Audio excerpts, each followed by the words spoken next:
Hi everyone, my name is Anne Andrews, and this is a presentation I had planned to do over the weekend for an International Women in Business Conference, an expo.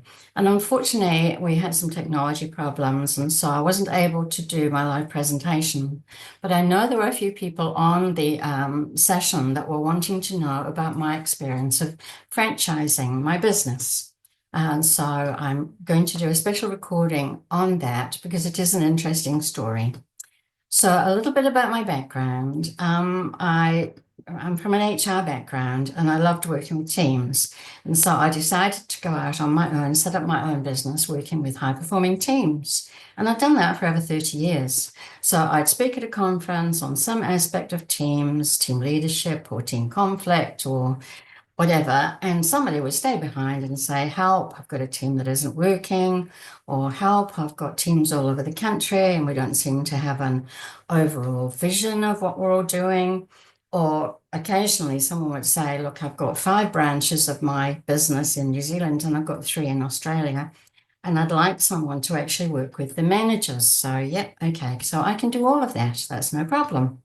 Except I was living on a plane, which sounds very exciting. So I'd fly out on a Monday morning, stay in a nice hotel somewhere, do my team training during the day, and fly home Friday afternoons. And after a while, that gets to be very, very draining. And I'd done it for several years, and my husband was starting to get quite worried about me because I was tired. I was just tired. It wasn't that I didn't love what I did, it was the travel. So my husband was then a franchisor. He had 32 franchises. And he said basically to me, you need to franchise your business. And I sat thinking, I don't even know how I would franchise what I do. And he said, you have a system. Because I do. I would work with a team either once a week for 4 weeks to 6 weeks, doing various things, changing various things. Or if it was a management situation, it might be once a month for 4 to 6 months, depending. But I had systems. And so we talked about it, and he said, I think that's what you need to think in terms of doing, which sounded like a great idea because I wanted to hand my knowledge over because I wasn't getting any younger. And so I took 6 months off and we went through the entire process of all the legal stuff, creating contracts, packaging my stuff, and off I went. And so I started advertising and I sold 11 franchises in 18 months. And my husband was just absolutely ecstatic because it had taken him probably about 11 years to sell 5, or I don't know, whatever. So he thought this was just a wonderful license for him to retire and live happily ever after on my income. However, one by one, I watched them start to fall over. And it was like, okay, there's something not quite right here. So I'd got partway through and realized because I'd taken on so many together, which was another mistake, I probably would have been better to just take on 1 or 2 at a time. I just seemed to have endless problems. How do I do this? And where do I go for that? And what do I do here? And yet I'd given them a manual. I'd literally downloaded my brain into a manual. And yes, of course, I wanted to support them, but there was so many of them. So now I had a different kind of stress. And one day, in sheer frustration, I sat and I wrote a letter to them, never intending to send it. And I said things like, and I've got it here, my dear franchisees, I love you dearly. However, what you think you've bought and what you've actually bought are 2 different things. You haven't bought a job. I can't be with you every second of every day. And I've turned it into a book. And on the back, I say things like, you haven't bought a job. It isn't a 9 to 5.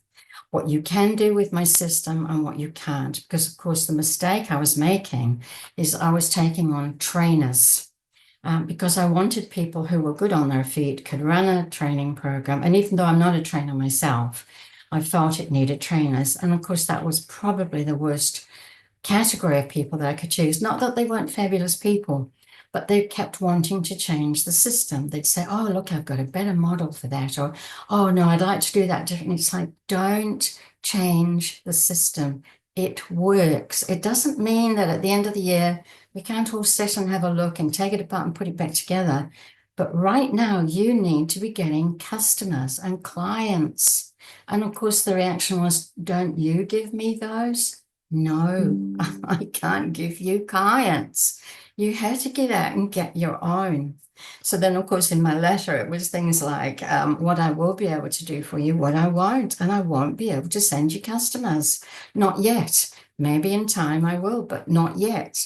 And a big one, of course, I said in my letter was, I'm not your mum. In some cases, I'm not your grandmother. I'm absolutely not your banker.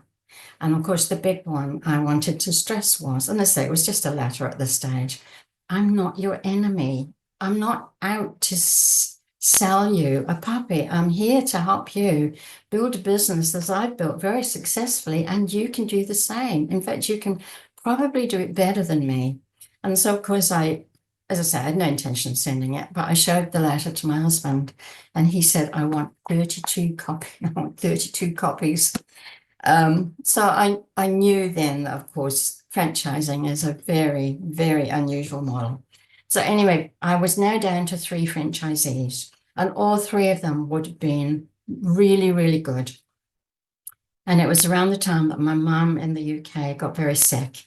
And so I'm in New Zealand. So I was having to now fly home. I'm an only child, to help her get into a rest home, get her into respite and all kind of things like that. So 3 times in a year, I was back in the UK, and I'd said to the 3 remaining franchisees, I'm on email, I'm on my phone, just remember time differences, but I'm here to support you. You're all absolutely perfectly capable of building this business now. So partway through the year when I was away, one of my franchisees called me or emailed me and said, look, I'm really sorry, but I'm not making enough money. I have 2 small children and I need to get out. And I said, look, that's absolutely fine. There's no way I would hold them to a contract. And so he went. So now I had 2 franchisees. Another few months passed and my second franchisee called me, and he had got a really big contract, which was brilliant. And he said, I've got a bit of a dilemma in. The company is so impressed with what I'm doing. They want to take me on as their in-house trainer. I said, okay, I get that. And it sounds lovely because now you've got a regular income. The problem is, if there's a downturn in the economy, the first person that goes is the company trainer. But I will not stop you if you want out. I would never hold anyone to a contract. And so he left. So now I was left with 1. By this time, of course, I'd buried my mum and closed down an estate and come home. And what I realized was I hadn't had any sales reports from her for months, really, because I'd been so busy looking after my mum. I'd totally lost sight of that. And so just before I'd left to go to the UK on my last trip, one of my regular clients had asked if I could do some work with one of their teams down in Canada. I said, yes, I can. And then, of course, my mum took a turn for the worse. And so I phoned the client and I said, look, I'm so sorry.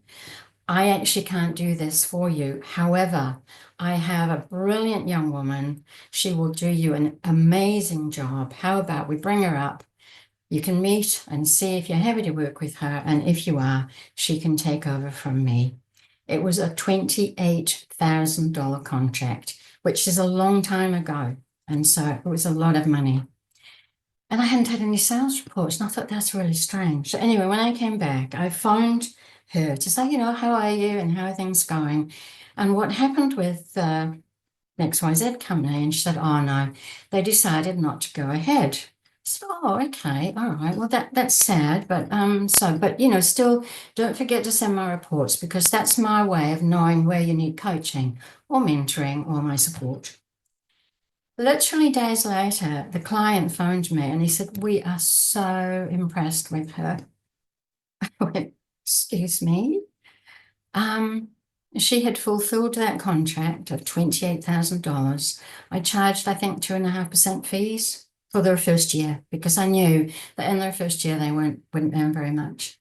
So during me burying my mum, this franchisee had robbed me. So I closed her down that day. I phoned her and I said, "You are closed. You will not use any more of my material ever again." And of course, she was saying, "Oh, no, look, no, sorry, my values would not ever let me keep you on. Sorry." So I closed it down. So now I had no franchisees.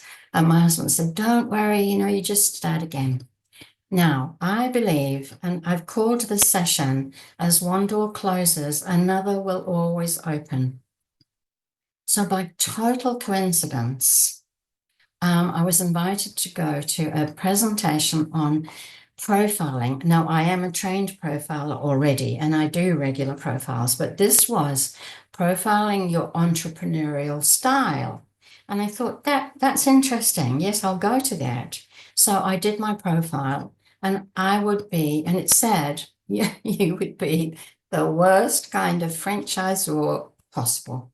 And so I came back to my husband with the very bad news to say, I'm not starting again.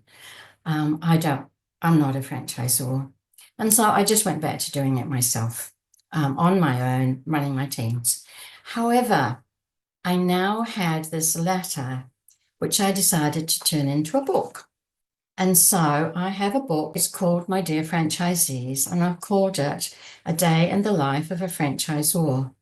It sells copies by the hundred because franchisors are going through exactly the same things I went through, which is, people who think they bought a job, people who think that the franchisor owes them a living, all of those kind of things. It's not that franchisees are bad people. It's just franchising is a really unusual model. It's not like a normal business. Yes, you've bought into a business, but you will never own it. You will only own a part of it. There will always be a franchisor. You will still always have a boss.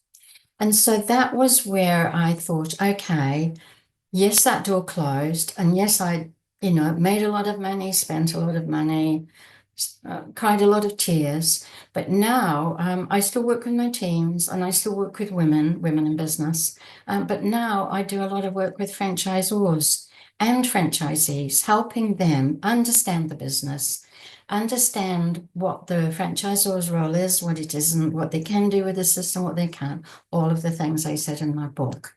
So I just want anyone that's out there, like me, who was a woman in business, a sole trader, who has got to a stage where you're literally on a plane or you've got more work than you can shake a stick at. If you're thinking of franchising, I am offering you a free profile to let you know if you would be a great franchisor or, like me, a terrible franchisor. So you have my email details there. Please feel free. The profiles are free. Yes, so it's just a really good way of deciding what your next step in business is and if franchising is the right one for you or not. So go well, email me, free profile. It takes 5 minutes to take the profile and you will save yourself 10 years of wrinkles. So take care, contact me, go well.